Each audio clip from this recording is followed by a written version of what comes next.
We've created a novel concept to increase vehicle safety based on the position of wheels in the environment. To illustrate our key idea, let us find an analogy in already forgotten transport type. When one compares traditional driving of a car and riding of a horse, one can admit that while driving a vehicle, the driver has to concentrate on the wheel's placement, where to put each wheel. At the same time, horse riding does not involve permanent thinking about leg placement. The rider navigates where the horse has to be going and how fast. This example inspired us to create a novel copilot to help an experience it, and even artificial drivers keep the vehicle in a drivable environment, avoiding drivable and undrivable obstacles. By the drivable environment, we assume space in the front of the vehicle where we want to place our wheels. For example, on the rural road, we want to step on a tarmac and maybe on the gravel around it. On the highway, it could be ours and neighboring lanes. On a forest road, the drivable space can be defined as 2 rods of flat soil surrounded by grass. How does such a system work then?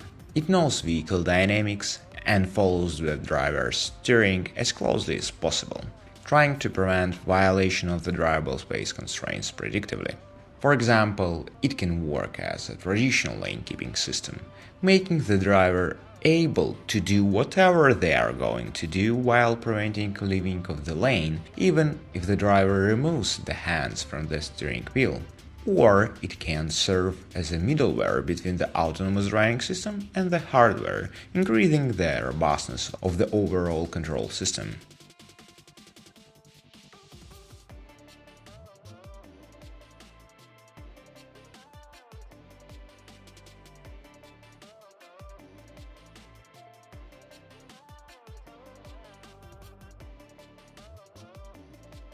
Do you remember ruts on the road?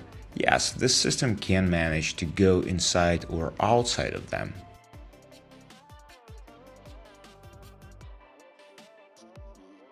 By the drivable obstacles, we assume everything our vehicle can drive over: potholes, ice puddles, fallen rocks, and other small objects and road irregularities. Our system will handle those minor problems that could distract you or even break your car. Compare it with a traditional obstacle avoidance system. Similar to traditional obstacle avoidance, this algorithm can avoid regular undrivable obstacles as well. Also, it provides a possibility to prioritize the obstacles. For example, it would go over a road irregularity instead of driving over an unknown box. Any driver can do this. However, we are humans. We can be distracted, we can have fatigue or stress. Let the vehicle help you. Let us be safe.